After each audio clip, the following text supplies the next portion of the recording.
many types of intervention. That's one. The ultimate intervention is our military.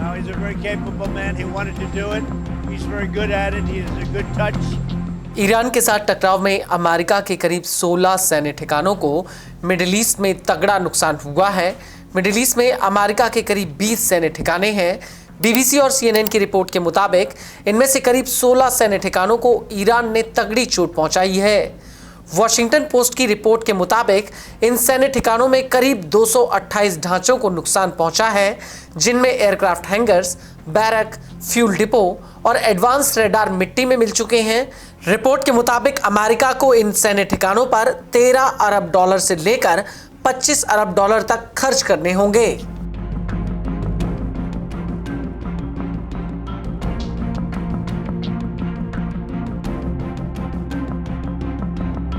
लेकिन अभी भी काफी कुछ है जो अमेरिका दुनिया से छिपा रहा है। दरअसल अमेरिकी न्यूज एजेंसी एनबीसी ने अपनी एक रिपोर्ट में बहुत बड़ा खुलासा किया है। एनबीसी ने अपनी रिपोर्ट में कहा कि हालिया टकराव में ईरान ने अमेरिका के इंटेलिजेंस ठिकानों और हार्डवेयर ढांचों को बहुत भीषण नुकसान पहुंचाया है, जिसकी वजह से अमेरिका को अरबों डॉलर की चपत लगी है।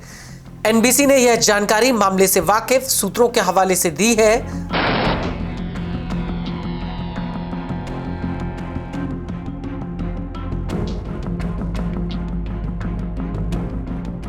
एनबीसी की रिपोर्ट के मुताबिक मिडिल ईस्ट में हुए नुकसान की वजह से अमेरिकी कांग्रेस को इनकी मरम्मत के लिए फंड तक जारी करना पड़ा है।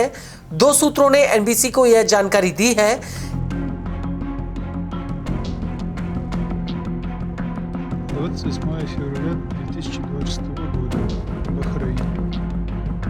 इनमें से कुछ इंटेलिजेंस ठिकाने और उपकरण जिन्हें ईरान ने निशाना बनाया था, उन्हें अमेरिकी सेना के साथ साझा किया जाता था और इस नुकसान ने अमेरिकी खुफिया एजेंसी CIA और अमेरिकी खुफिया एजेंसियों के लिए एक अप्रत्याशित खतरा पैदा कर दिया है।